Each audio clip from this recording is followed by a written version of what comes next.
What is going on, everybody? This is Jackson from JD Sports Zone, and today I have a very special interview with 2025 seasonal play-by-play guy and media relations assistant for the Peoria Chiefs, Mr. John Baldridge. John, thank you so much for taking time out of your day to do this. How was your Christmas and happy holidays? Yeah, Christmas was great, Jackson. Thanks for having me. Hope your Christmas went good out there. Everything's been going good. Good off season so far. Baseball's kind of been on a standstill for a little bit, but got some basketball going on and all the hoops fest. So it's been a lot of fun. I'm just looking forward to getting ready for another baseball year. Yeah, I'm super excited to have you on and talk about your journey post college. And I want to start off with that. I mean, you graduated back in 2020 earlier this spring, correct? Yeah, I graduated in May of 25. May 25 from Xavier University, and then right off the jump, you got the opportunity to be a seasonal employee, play-by-play broadcaster, and media relations assistant for the Peoria Chiefs. And I want to ask you about this. Obviously, game days are super chaotic. That you've had this season. What is something behind the scenes that a lot of people don't really realize that goes into preparation for game day? Yeah, I think going back to college, I went to Xavier, which is a small school feel in this big city of Cincinnati. And, there isn't a whole lot of broadcasting opportunities at the school. They don't have a broadcasting school per se. So I really had to cut my teeth and fight ways to get on the air. And I was able to get into the athletic department and work hard to do that. And going into my senior year, I was in the Northwoods League. For all the baseball fans out there, they'll know that is the most grind of all the summer collegiate leagues. You play 70 games in like 75 days and travel with the ball club. So, from that experience, I learned what the travel would look like in the minor league level and being able to take on different responsibilities, just not calling the game 3 hours a night, but all the media relations stuff on top of taking care of team travel, which is another thing you have to put together, and rooming requests and booking the buses and stuff like that. So that is all very important stuff that I learned early in college and then went to Peoria. That was even more crucial, helping out media relations, not being the play-by-play voice of the team, but being that broadcast assistant role, taking some innings and also being able to run with other stuff, including like when I didn't travel, I was taking care of ticketing. So I did a lot of different stuff that was thrown at me and being able to take on many different hats and responsibilities. And for young broadcasters out there, that's like the most important thing, I would say. That's absolutely awesome to hear. Now, I'm a senior at the University of West Georgia, a mass communication student, looking to get into sports media, as well when I graduate in spring of 2026. So I guess I want to ask you this, like, what's the biggest piece of advice that, you would give to somebody like me or anybody in the sports media industry looking to get into a similar occupation or realm that you're in? Yeah, I think that's a great question, Jackson. I've been asked that a couple times before. And, I asked that question, what's the journey look like to be able to get into the industry? And there's no atypical path. There's no, right way to go about it. There's no wrong way to go about it. I mean, everybody has their own path. I think the big thing you'll learn when you speak to different people is there is a right approach. And I would say that in the aspect for myself, I did ticketing my freshman year of college. That helped me out get into sports media. I worked for a radio station in my hometown of Louisville, Kentucky. And from there, I did a lot of high school games. And I still do high school games today because at Xavier, we didn't have a football team. So you had to go out and get football reps. You want to do high school games or whatever that was offered. So I still do that a bunch. And, I'm able to do Xavier women's basketball now. I did that as a student, but I had to really reach out and say, I know you guys don't have a student radio station, and I know you don't have a way to get on the air doing that, but I know you have people doing your Flow Sports network at the time because they were a Big East school back when I was going to school. There were Flow Sports. They had a couple of guys doing that, but nobody was doing radio for baseball or women's basketball. So I said, I have the equipment to do it. I reached talked to somebody a couple years before that, and they're like, well, if you want to get in the industry, go out and buy your own equipment. So I went ahead and bought the equipment needed. And from there, I was able to start up student radio and use a website called Mixler, which someone recommended. And from all this journey, I would just say, be able to go down and talk to the broadcasters calling your game before the school, before, if it's basketball, if it's football, go down, talk to them, network with people, and not be afraid to put yourself out there. I'm not saying be crazy and over the top and be too pushy, but be persistent about it. I think is the big thing. Not be pushy, but be persistent. And for me, I was, fortunate to be able to get opportunities, but really had to cut my teeth. And I say just continue to stay on top of people and network as much as you can. Thank you so much for that perspective because I mean, obviously you said that, your school didn't have a radio station and you had to find your own avenue and, make connections and, shake hands and get in touch with people that, Yeah. you could put yourself in. And I've listened to some of the calls, John. You do amazing on play-by-play. I listened to some of the Peoria stuff, earlier this season. And this is kind of my question relating to that, more of a fun question, I'd say. So obviously you had the experience this past season, getting the opportunity to do some side by side play by play for Peoria Chiefs. What is harder, staying calm during an insane inning, or finding the perfect words for something that absolutely unexpected happens? It's a different feel thing too. For baseball, it's interesting. Basketball is so fast paced and going through that right now, you're always on top of the action. Baseball, it can be a real slow game for 8 innings, and then in the ninth inning we have 10 runs scored. And that just happened this year. We got 10 runs scored against us. I think it was in Quad Cities this year. And that can happen. So you kind of have to be ready for that and be on top of it when it happens. But to answer your question, I would say, yeah, coming out the right words is probably a little more challenging than calling a big play because I have the experience doing that. But both are just being ready for the moment, and when the moment presents itself, you're on top of it to call it the best you can. I mean, it's great to hear that perspective, especially being a multifaceted guy like yourself, having all this experience from, not just the collegiate level, but the pro ball level itself out there. I mean, this next question relates to your play-by-play talent. How would you describe your personal broadcasting style in 3 words? 3 words.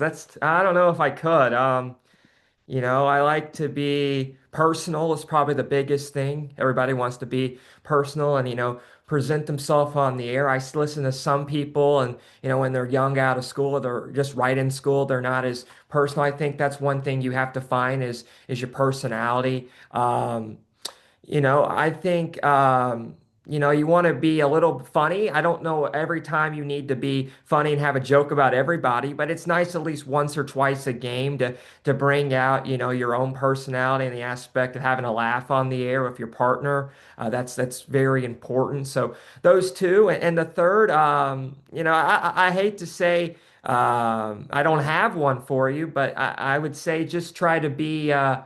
It's more than one word, maybe down to earth. Don't come off as a person who thinks too highly of themselves on the air because then people don't want to be around you. If they see that on the air, they're probably going to think you think like that when you're off the air. So just try to be very human, I would say.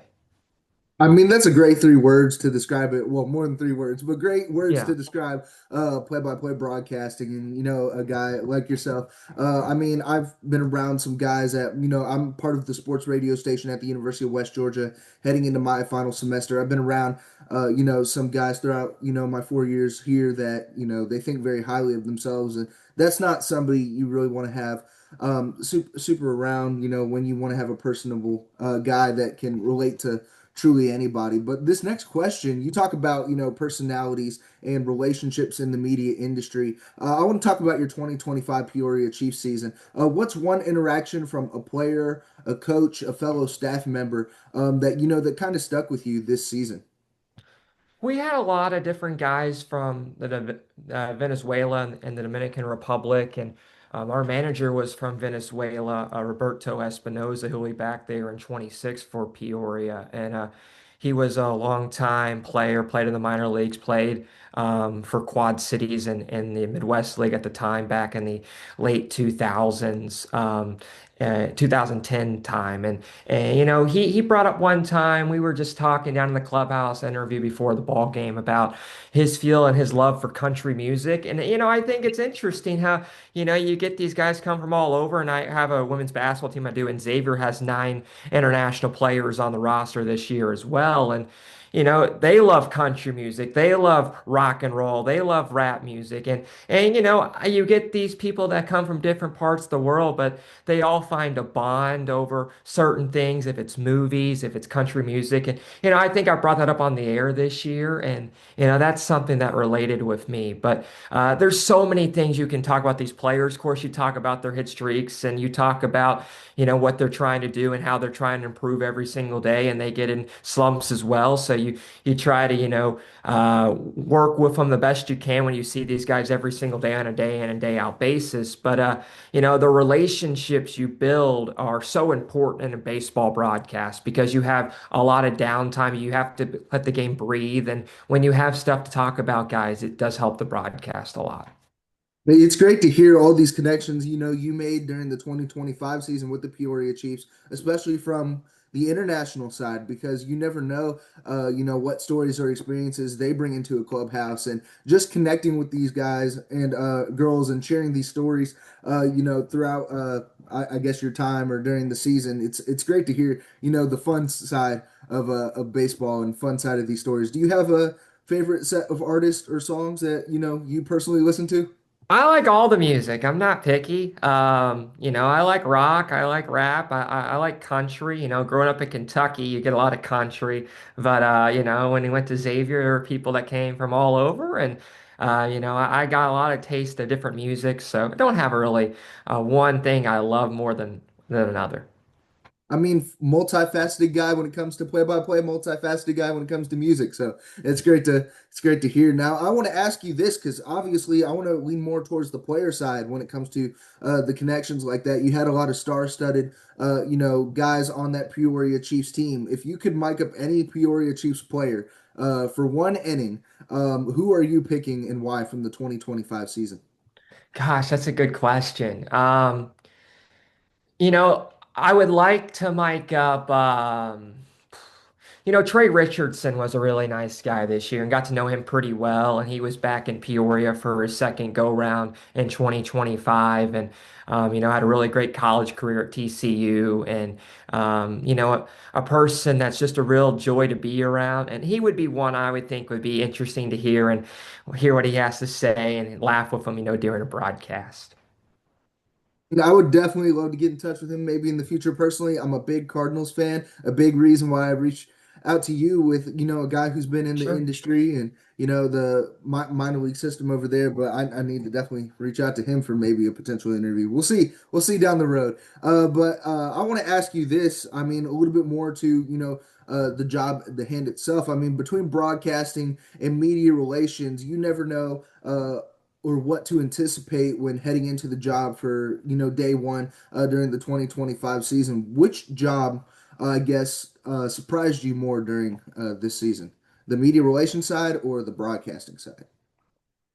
You have to be prepared for both. Going back again, I got a lot of great experience from the Great Lakes League going in my junior year, which is a summer collegiate league in Cincinnati and also in Michigan, and did a lot of broadcasting, media relations there. And then even on top of that, working for a person who was a director or helped out a lot with the big league club, with the Brewers and also the Orioles, and Jim Mishadek, who's the GM now in Fond du Lac, and got to work for him as my boss there in summer collegiate baseball in the Northwoods League my senior year, and being prepared for that, and on top of having the Xavier experience and getting to call the games there. So I had a lot of experience. I was prepared for it all, I would say. The big thing is like there's differences between if you're a young broadcaster out there listening to this, if you're looking to be a number one broadcaster, you need the number one broadcasting experience. And it's hard to get that. Right out of college, you'll be a number two like I was. So it's great to have the Northwoods League experience where you're playing 72 games in 76 days and you're traveling and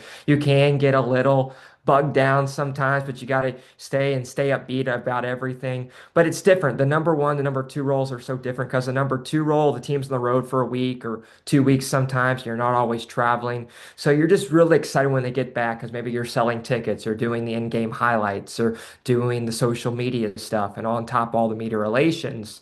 You know those roles are so different. So I would say both are very important media relations and broadcasting. And I was prepared for both. Neither one was like to answer your question, neither one I was unprepared for. I mean, it's still great to hear, the experience, obviously from the media relations side to the broadcasting side and the homestand stretch of things. And, a lot of people, freshmen who come into the University of West Georgia, they want to get into sports broadcasting or play-by-play. They always think that, they're going to get it right out of college. That's not normally the case. You have to build up your experience, make these connections throughout, the 4 years or however long you're at your specific university. So it's great. Again, it's great to hear, you got an opportunity with the Peoria Chiefs and hope to see many, many years to come of John Baldridge and the big networks and doing play-by-play from there. But I want to ask you this, and then two more questions after that. Sure. Obviously, a lot of play-by-play guys have a lot of idols maybe they watched growing up, like Joe Buck, Harry Carey, just to name a couple. Did you have any play-by-play guys that you kind of idolized or tried to model your, I guess, callings after? I grew up in Kentucky and we got the Reds a lot. So I got to hear Marty Brennaman on the air and I got to hear um, some of the guys in Pittsburgh and some of the guys got to hear, of course, John Rooney in St. Louis. And I really liked Rooney. I really liked Marty Brennaman. They were both, of course, Brennaman's a Hall of Famer. Rooney is as well. And, everybody gives you different advice. I would say to answer your question recently, one guy I've got to really know well is Andrew Catalone, and he's with CBS, and he's done a bunch of Xavier games for CBS Sports Network and CBS over the years I was in college. And once I, reached out to him, and goes back to reaching out on LinkedIn or reaching out on Twitter, DMing these people and not being afraid to say, hey, can we get a coffee? Can we sit down and just talk? Do you want to, you have time to speak on the phone? And we spoke on the phone, and we had a good conversation, and he said, I'll be in to do a Xavier game in a couple months. Do you want to get coffee when I get into town? And we did. And now we speak about every off season for basketball and baseball, send him demo tapes just like I have with other minor league baseball guys and, have research of guys you really respect. It's great. I write down a list, and this is what I would recommend a young broadcaster do. I write down a list of every single minor league team and every broadcaster for their team. And, you can do that in your notes app. That's how I do it. And, you don't have to talk to every single one. Not every single one's going to reach out back and get back with you. But if you can have, half of them, one half of them, maybe in the off season to talk to you out of the 120, that's very good. And for me, I've been able to just build that up and speak to these guys, and they really are willing to speak to you about your career, about how they got to where they're at, and just like we're having here today. And I would say, that's the biggest piece of advice I can give to anybody is network and be able as a freshman or sophomore, if it's a high school game, if it's a grade school basketball game, just find a way to get on air tapes. And that's the most important thing. I mean, it's great to hear you put your best foot forward in reaching out to these guys during your collegiate career. I mean, Andrew Catalone, I'm very familiar with him, during, his career, especially when it comes to calling collegiate games. And it's great to, hear that you created these connections and, help lead you to the path that you are in. And you spent your first season at, Peoria Chiefs, especially right out of college there. I mean, I saw the for grad photos X MILB. So, I mean, that was awesome to see. Now, I want to ask you this, fast forward 10 years, where do you hope to hear people listen to you, John Baldridge, call games or tell stories 10 years down the road? You just got to continue to work hard and build on the opportunities you're given and work every day to put your best foot forward. So I'm not sure where I'll end up. Of course, I want to be a broadcaster and that goes back. Not every single person knows they want to be a broadcaster as soon as they get into college, and that was not the case for me. I did sports. I knew I wanted to be in sports, but wasn't sure I was going to be in broadcasting. Never know how to do that. So it took me a couple of years doing the ticketing route, doing marketing as well, and finally get into broadcasting, doing the radio station and doing high school sports. And I hope in 10 years I continue to be in this industry and strive to put my best foot forward. One minor league broadcaster told me one time, every single day I continue to get better, and I try to be better the next day than I was a day prior, because I think that's a thing in broadcasting. There's so many young broadcasters like myself, like yourself, who want to, get into this industry, work in sports, work on the media side, and you continue have to work hard and put your best foot forward.